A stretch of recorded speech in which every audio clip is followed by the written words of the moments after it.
Parte uno. La llegada bajo la lluvia. La primera imagen fue un destello de linterna en mitad de la lluvia. Lucía, con la maleta empapada y el corazón acelerado, no esperaba encontrar a Mateo esperándola en la entrada de la casa. Todo estaba oscuro, el mar rugía cerca y el viento golpeaba las contraventanas. Pensé que estarías en cama, dijo ella, sorprendida. Y yo pensé que no vendrías, respondió él, con voz grave, como si esa fuera la única bienvenida posible.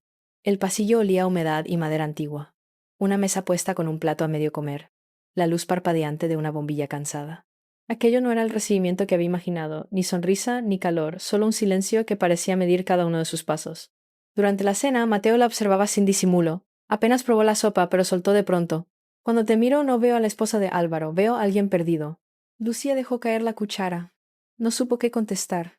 En esa frase había más sinceridad que en muchas conversaciones con su propio marido. Más tarde, en la puerta de la cocina, ocurrió lo inesperado. Un beso rápido, brusco, como si él probara un límite.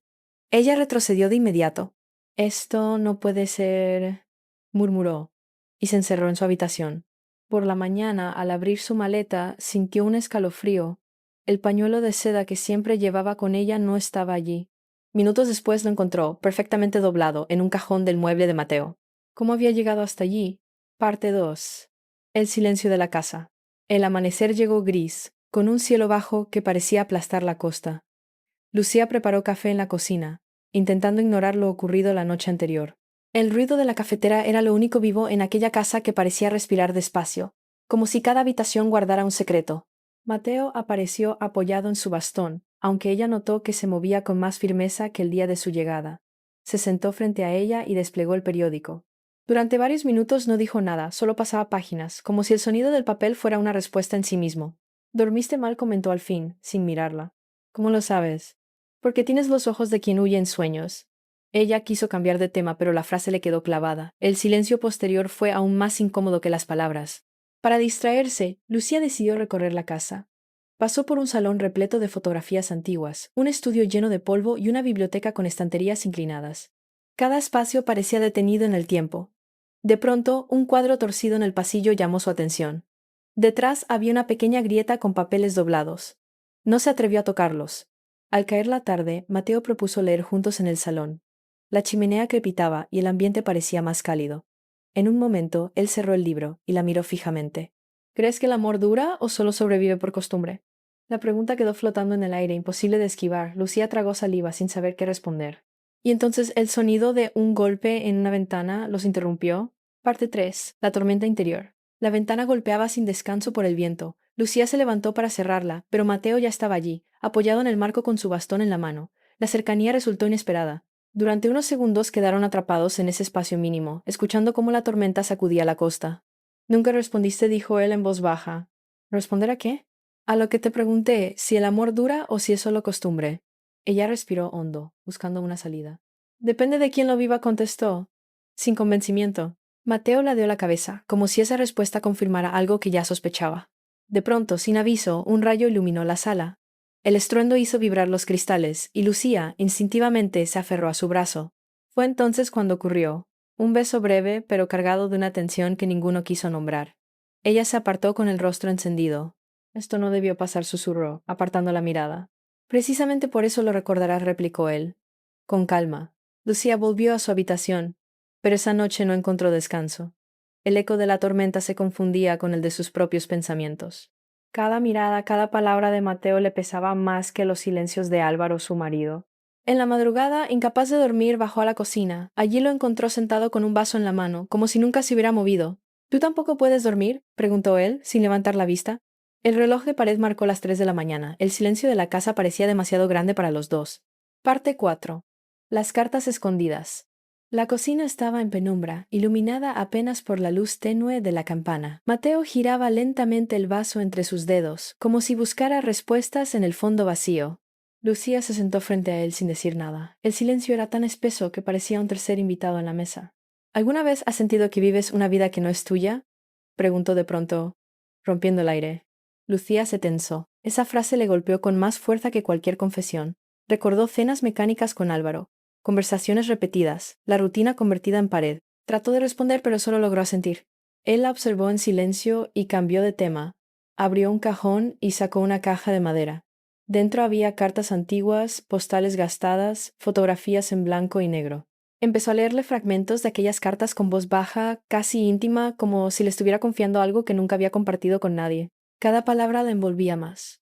Lucía escuchaba con atención, consciente de que lo que realmente estaba leyendo no eran cartas, sino sus propios miedos reflejados en otra vida. De repente, un golpe de viento abrió de par en par una puerta del pasillo. El ruido hizo temblar la caja, y algunas fotos cayeron al suelo. Lucía las recogió con prisa, pero en una de ellas vio algo que la dejó helada. Un rostro familiar, demasiado. No era Mateo, no era un desconocido, era alguien que ella había visto antes en las reuniones familiares. Lo miró con desconcierto, esperando una explicación.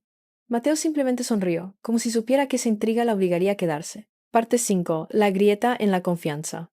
Lucía no podía apartar la vista de aquella fotografía. El hombre que sonreía junto a Mateo era su propio suegro, más joven, con la misma mirada firme que había visto tantas veces en las reuniones familiares. ¿Por qué nunca mencionaste esto?, preguntó, intentando mantener la calma. Porque nadie escucha cuando uno habla del pasado, respondió él, como si no le sorprendiera la pregunta.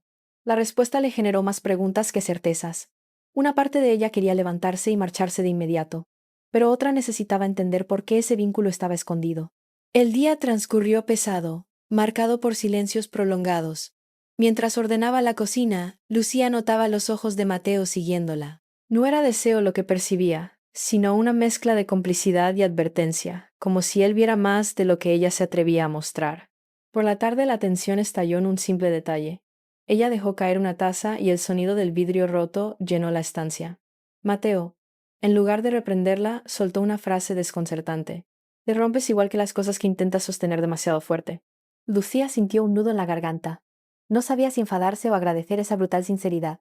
Esa noche, cuando fue a cubrirlo con una manta en el sofá, sus manos se rozaron sin querer. La electricidad de ese gesto fue insoportable. Se apartó enseguida, pero quedó claro que ninguno de los dos podía seguir fingiendo normalidad. Antes de subir a su cuarto, Mateo la llamó por su nombre. Lucía, ¿todavía sigues aquí? Ella no contestó, pero esa frase la persiguió como una sombra.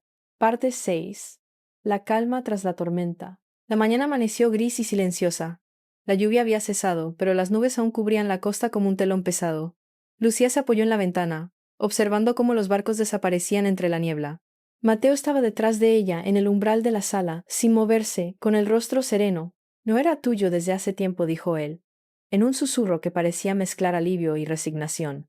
Lucía giró para mirarlo. Por primera vez ambos se enfrentaban a la verdad sin máscaras. Su corazón latía fuerte, no de miedo, sino por la intensidad de lo que había compartido. Miradas, palabras no dichas, gestos que revelaban más que cualquier confesión. El teléfono sonó. Era Álvaro. 2 líneas breves. Me voy. Haz lo que quieras. Lucía lo leyó y un escalofrío recorrió su espalda. No había reproches, ni súplicas. Solo un vacío que parecía ocupar todo el espacio que antes llenaban certezas. Mateo se acercó y dejó un sobre la mesa. Dentro, un solo papel. Gracias por hacerme sentir vivo. Lucía lo sostuvo entre las manos, sintiendo un peso y a la vez una liberación. No había instrucciones, no había promesas, solo gratitud. Se sentó en el sillón, mirando cómo la luz gris jugaba con los objetos del salón. Cada rincón parecía contener un recuerdo, cada sombra, un secreto compartido. Respiró hondo y comprendió algo. No se trataba de decidir, sino de aceptar lo que había sucedido. Al final salió al patio. El viento traía un olor a mar y a tierra mojada. Lucía levantó la mirada y vio los barcos desvaneciéndose en la distancia, como si también ellos se marcharan dejando un espacio nuevo para lo inesperado. Sonrió con suavidad, sin saber si era alivio o melancolía, pero con la certeza de que algo había cambiado para siempre dentro de ella. Y mientras la bruma abrazaba la costa, Lucía comprendió que algunos encuentros no se miden en tiempo, sino en la huella que dejan, imposible de borrar, eternamente guardada en la memoria. Fin de la historia.